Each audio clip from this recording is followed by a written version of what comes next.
Hey, how you doing, everybody? It's your boy Nick Reeves back here with another video, and today I got a very interesting video for you guys today. Um, I'm gonna be continuing a little bit on the white versus green release today, and more specifically, I want to get into reasons why we need a legit skills gap in NBA 2K21. For the past couple of years, we've really gotten away from the skills gap, and it's not necessarily 2K's fault. It really has to do with the game of 2K being more casual than ever. I mean, there are more randoms and casuals playing 2K than ever before. I mean, even this past month, 2K dropped the game for free, so a bunch of casuals and randoms got the game for free, and 2K made whites fall more frequently.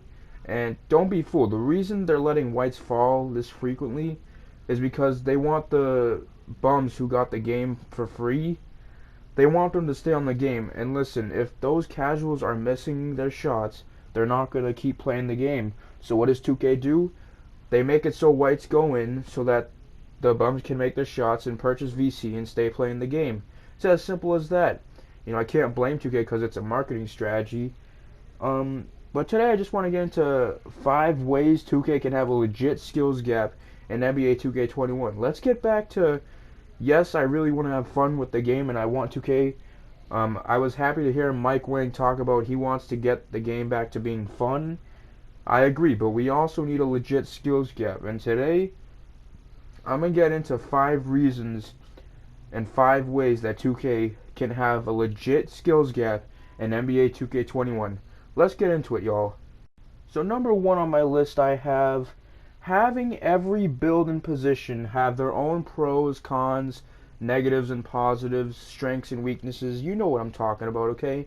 When it comes to overpowered builds, right? Let's just name some that I can name off the top of my head for a second, okay? I remember 2K19, you had the 7-foot stretch bigs and the 6'10 pure locks. 2K15, the 7-foot demigods. 2K16, the 6'7 outside point guard.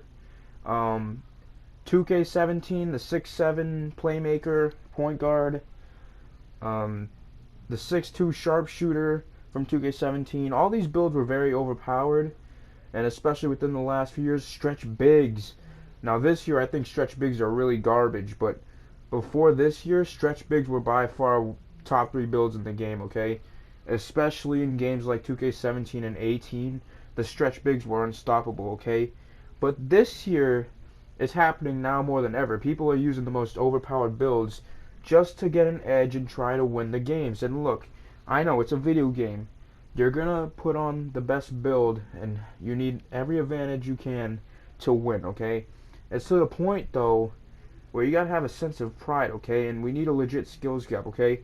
If you go to stage, some of the best lineups are the most toxic lineups, which, I understand, but you got toxic lineups like double and triple play locks and double centers.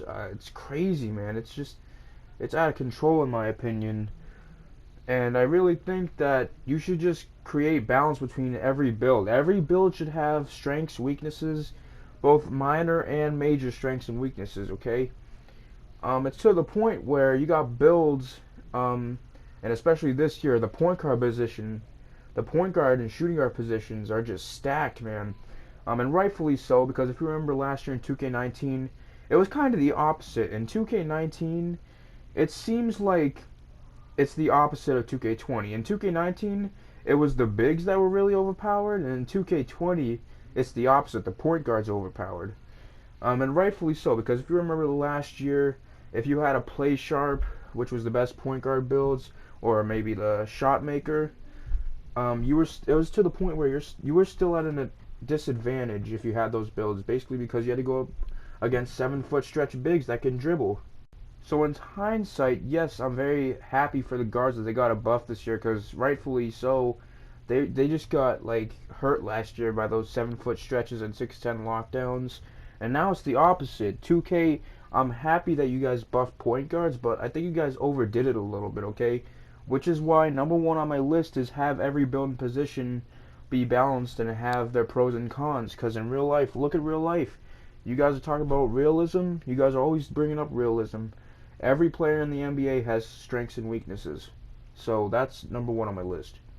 Number two on my list, I have, again, getting back to the green versus white release debate. A couple nights ago on 2K TV, Mike Wang brought up green versus white releases.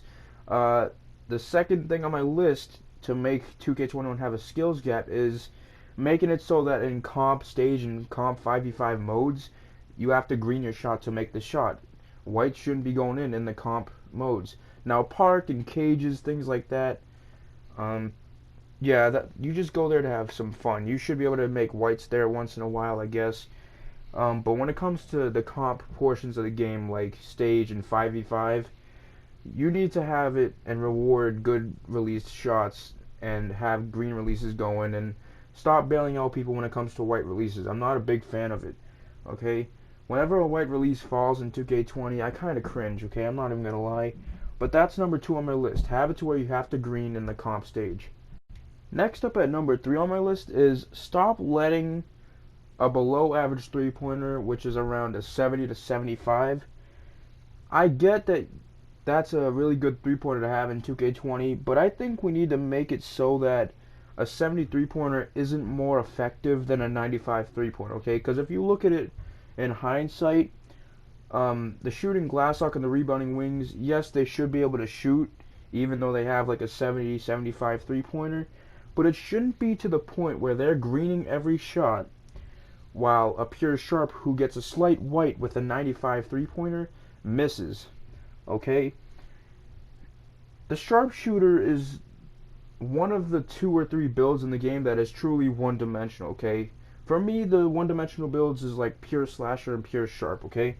The pure sharp is supposedly supposed to be the best shooter in the game because it has the highest three-point range, right? 95, 99, 3. Well, when people take that away from them, they're almost a useless build, right?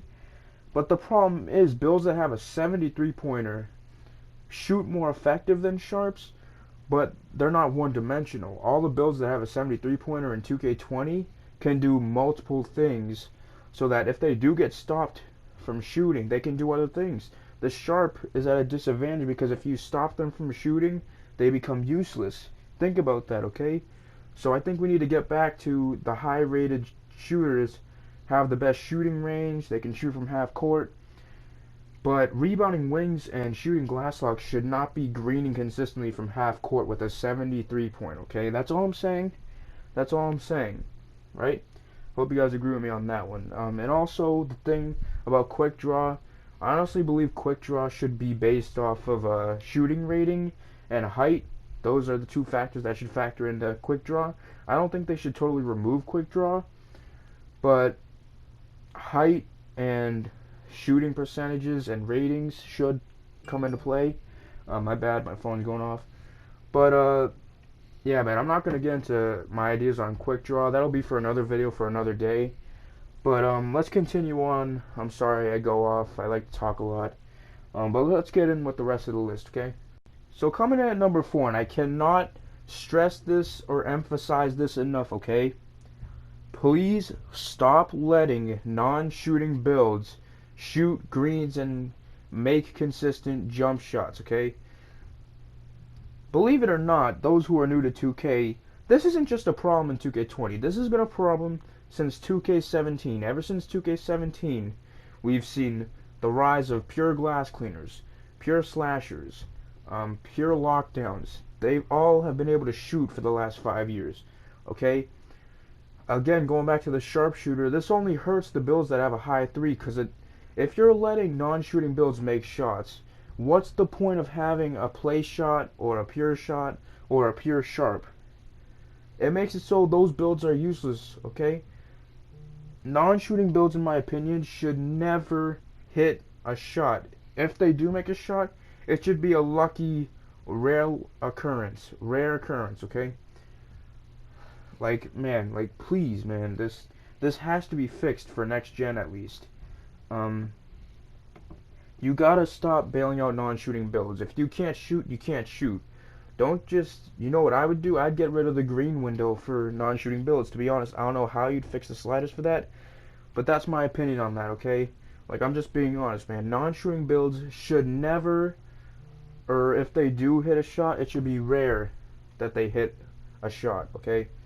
These pure locks in the stage, especially this year, they hit too many jump shots, man. It makes it so that the sharpshooter is a useless build. And it sucks because the sharpshooter is supposed to be one of the best builds based on the fact that it has the highest three-point range. In years past, the sharpshooter was one of the best builds because it had the highest range and it could shoot from deep, deadly distances. But this year, it's like, why even bother making a sharp? You can just make a dual archetype that has shooting in it, or you can just make a pure lock pie chart and just cheese the game and learn your release and green your shots. It's not that hard to learn, especially in 2K20. And last but not least, at number 5, this is a big one, okay? This won't just help have a skills gap, this will help the whole game in Park and Rec and all those ranked modes. This will help all that in general. This would not just help the skills gap, okay? Hide the record, stats, and rep to make people stop running away from competition. I can hear all you casuals right now getting angry at me for saying this, okay? But let's be honest. It needs to be hidden. The records, the stats, the rep, the win percentages in every mode. Like, this is the reason people run away from people. If you got rid of this, people would play with anyone. Like, think about it, man. This would help all you top reps that are watching this video. This would help you guys get more games, so you don't have to wait hours upon hours, because, yes, casuals, I understand the top reps cheese the game a lot. I mean, every time I go to Rec and I face Legends, and they do some sus stuff, they, like, try to draw charges. It's like Superstar 3s and Elites be doing that. It's just crazy in my opinion. And it's like, sometimes I'm like, no wonder these people don't like to play top reps, because you top reps cheese the game and try to draw charges. Literally, the other day in Rec, these elites kept trying to draw charges. Like, I'm not kidding. It's like, no wonder people run away from you top reps, because you guys do weird stuff. But again, casuals, you have to understand from their point. I've heard stories of people waiting hours upon hours for one Park game, okay? That is completely unacceptable.